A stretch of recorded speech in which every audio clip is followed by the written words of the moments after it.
If you've ever felt like the text in Google Chrome is just a little too small or too big, you're in the right place. In this video, I'll show you exactly how to change font size on Google Chrome in just a few seconds using a simple built-in setting. This is a super helpful trick if you want websites to be easier to read, reduce eye strain, or just make your browser feel more comfortable to use. And if this tutorial helps you, make sure to hit the like button and subscribe for more quick and easy tech guides like this one.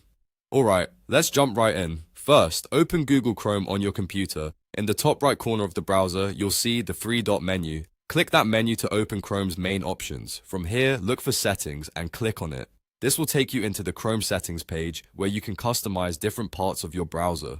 Once the settings page opens, look at the left-hand menu and click Appearance. This section controls how Chrome looks, including themes, homepage options, and text display settings. Now, scroll until you find the font size option. You'll see a drop-down menu here, and this is where you can choose the text size you want Chrome to use. Chrome gives you several choices, including very small, small, medium, large, and very large. If you want the pages to look more compact, choose a smaller option. If you want text to be easier to read, choose a larger one. The best part is that Chrome updates instantly, so you can see the change right away without restarting anything.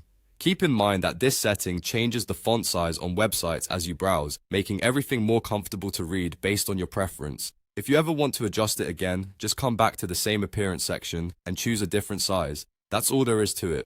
You've now learned how to change font size on Google Chrome the easy way. If this video helped you out, please give it a like, subscribe to the channel, and turn on notifications so you don't miss the next quick tutorial. Thanks for watching, and I'll see you in the next one.